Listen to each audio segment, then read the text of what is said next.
அவர் நல்லா இருக்காரு டாக்டர். என் பிள்ளைக்கு தான். என்ன உன் பையனை எலி மருந்து சாப்பிட்டானா? இல்ல டாக்டர், அவனுக்கு லூஸ் மோஷன். இது யாருமா? என் மாமியார் டாக்டர். சரி, பேர சொல்லு. சுபா. சுபாவா? என்னம்மா பார்க்க ஆம்பளை பையனாட்டா இருக்கா, பொம்பளை பேரை வச்சிருக்க? என் பேரு டாக்டர். உன் பேரை யாருமா கேட்டா? உன் பையன் பேரை சொல்லு. சரவணன். வீட்டுல நாங்க செல்லமா சரண் சரண் தான் கூப்பிடுவோம். நீ எப்படியோ கூப்பிட்டு தொல. பையன் எப்படி வெளியே போறான்? கதவு திறந்து வச்சா போதும் டாக்டர், அப்படியே வெளியே ஓடிடுவான். அதனால நாங்க எப்பவுமே கதவை பூட்டியே வச்சிருப்போம். ஏம்மா நீ எப்பவுமே இப்படித்தானா?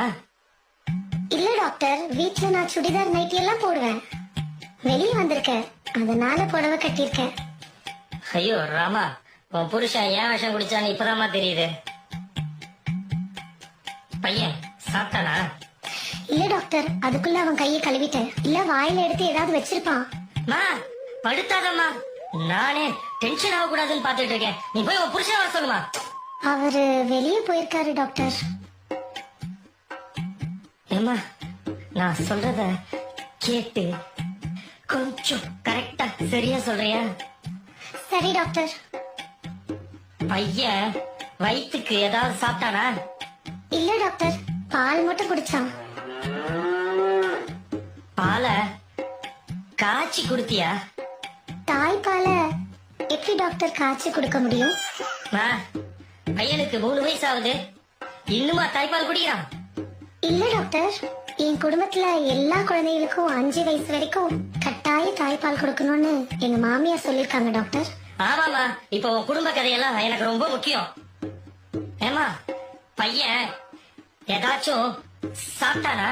பால் தவிர ஆவின் பால் மாதிரி ஏதாவது சாப்பிட்டானா? ஆவின் பால்லாம் இல்ல டாக்டர், நாங்க ஆரோக்கியம் தான் வாங்குவோம். என்னத்தை வேணா வாங்கி சொல்லமா, அந்த கருவத்தை அவன் குடிச்சானா?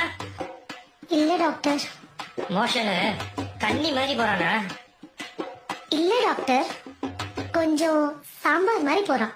என்னது சாம்பார் மாதிரி போறான்? அதுல கொஞ்சம் சோத்த போட்டு பிசைஞ்சு அவனுக்கு ஊட்டு.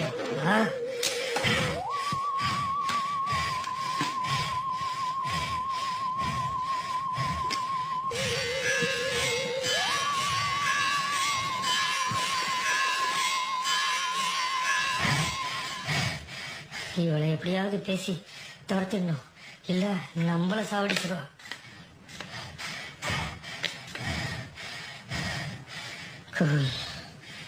குலாபா, நீ என்ன பண்ற? இந்த பவுடரை தினமும் காலையில தினம் காலையில இந்த பவுடரை முகத்துல போடலாமா டாக்டர்?